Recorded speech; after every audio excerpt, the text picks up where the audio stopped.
This is me, SupUp131, and we're making a video on how Harken is the worst killer in Dive Death.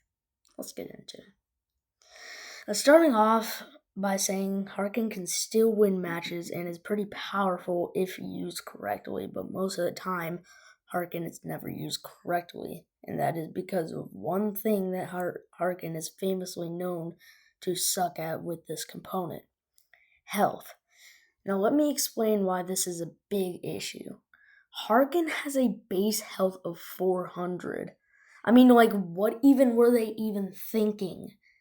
400 is lower than any HP that any other killer has in any other Roblox ASIM.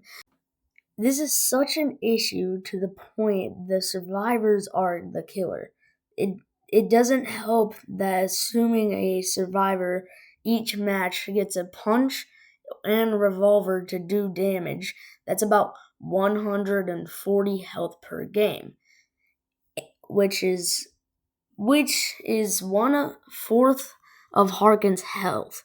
It doesn't help that one of Harken's abilities, Impulse, does 100 self damage combined with the added 140. We plus that and we get 240 damage, which is half of her health. Now, I will say that most Harken players are aware that they are like one McDonald's fry away from dying, but it's still a problem. You shouldn't really have to deal with such non-problem. If they were to buff the health up to 600, it would make Harken way better.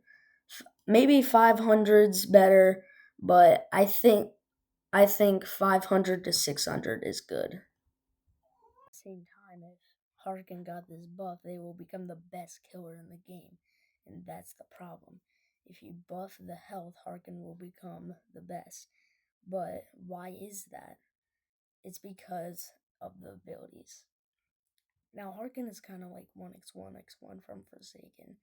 2 projectiles, and then 1 and a buff ability. Wait, what were they thinking?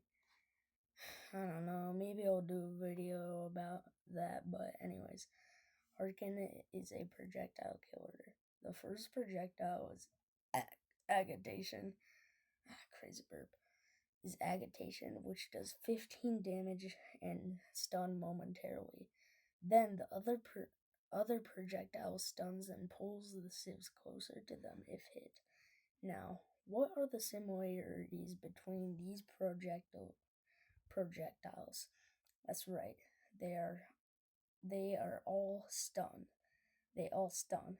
Now, probably wondering, 2 stuns? That's a bit bad for the survivors.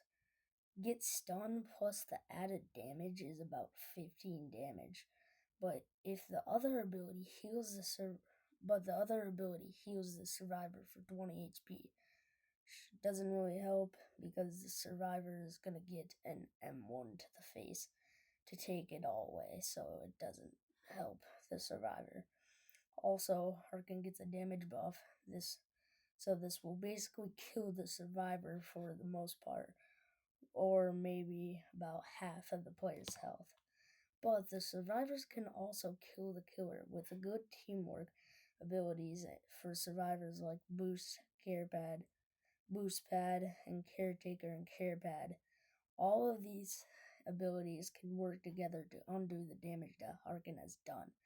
But also, Harken also has high damage output and a system to stop the survivors from winning. And it creates this absolute war zone. So this is why I consider Harken Dive Death's final weakest boss.